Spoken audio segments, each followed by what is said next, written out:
The greatest assembly of them all. Once a year, stranger danger.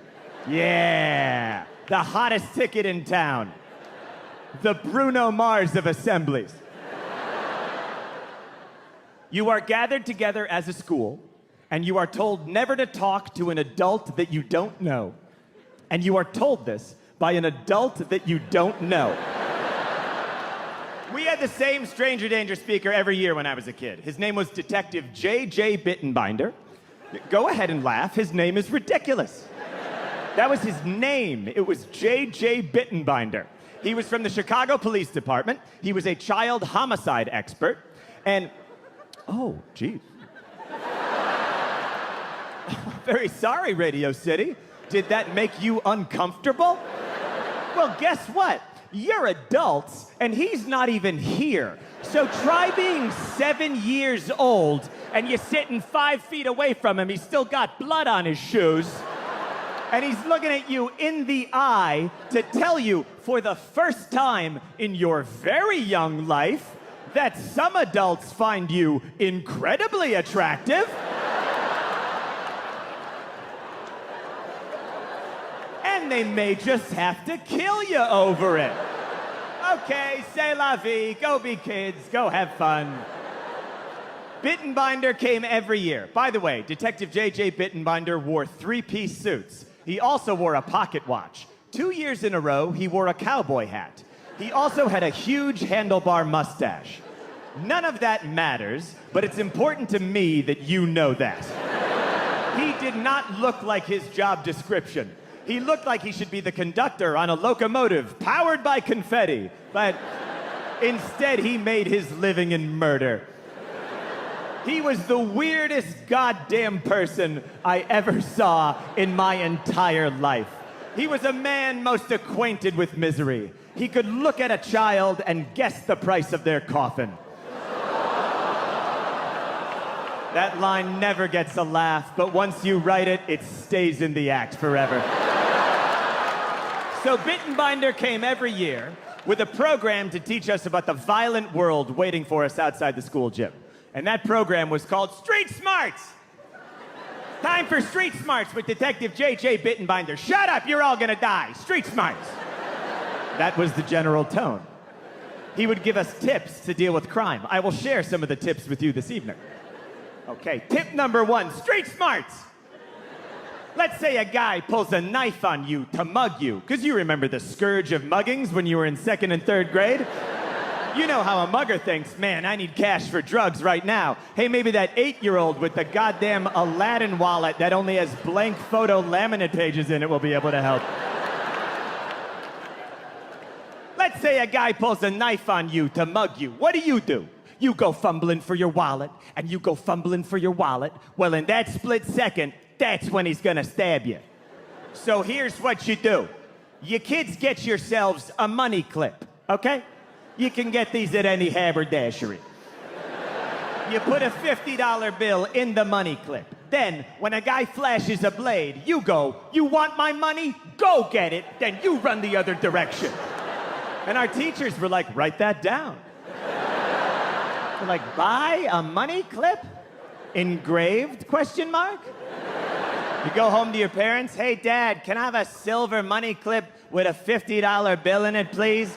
Don't worry, I'm only gonna chuck it into the gutter and run away at the first sign of trouble. The man with the mustache told me to do it. Tip number 2, Street Smarts. Let's say a kidnapper throws you in the back of a trunk. This was at 9 in the morning. Let's say a kidnapper throws you in the back of a trunk. Don't panic. Once you get your bearings, find the carpet that covers the tail light.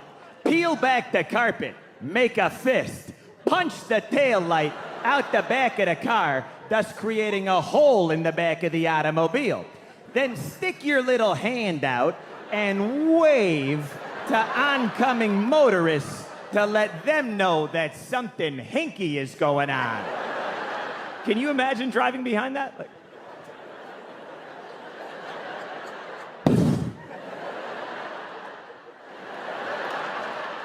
I think they're turning left. Tip number 3, street smarts. You kids have no upper body strength. And we were like, we know, but hey.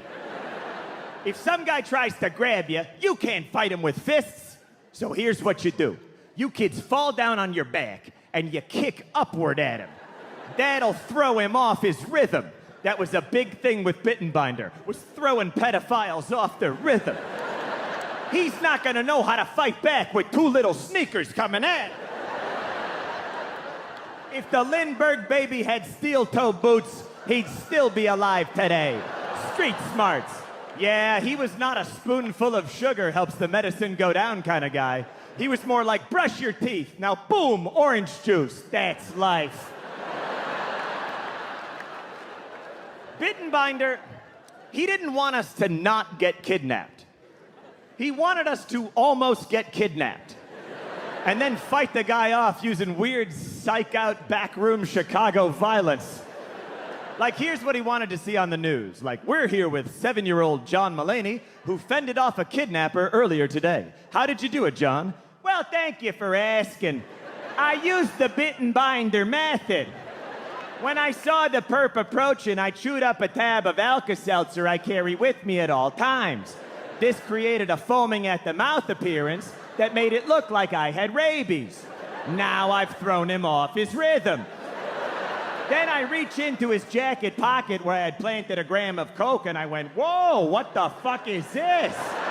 And he goes, that's not mine. And I never seen that before. I go, boo-hoo, it's in your jacket. And you're doing 2 to 10 and your kids are going into social services. Now he's crying. Then I grab a telephone book and I beat him on the torso with it. Because as any Chicago cop will tell you, a phone book doesn't leave bruises. Well, that was 7-year-old John Mulaney, currently being sued for police brutality. Bittenbinder told me things that haunt me to this day. He came one year for assembly. He goes, okay, when you get kidnapped, not if, when. Okay, so when you get kidnapped, the place where the guy grabs you. In the biz, we call that the primary location, okay? Your odds of coming back to the primary location, about 60%. But if you are taken to a secondary location, your odds of coming back alive are slim to none. I am 35 years old, and I am still terrified of secondary locations. If I'm at a place, I never want to go to another place. I'll be at a wedding reception and someone will be like, hey, you coming to the hotel bar after? We're all gonna get drinks and keep the party going. I'm like, nah, sister. You're not getting me to no secondary location. You want it? Go get it.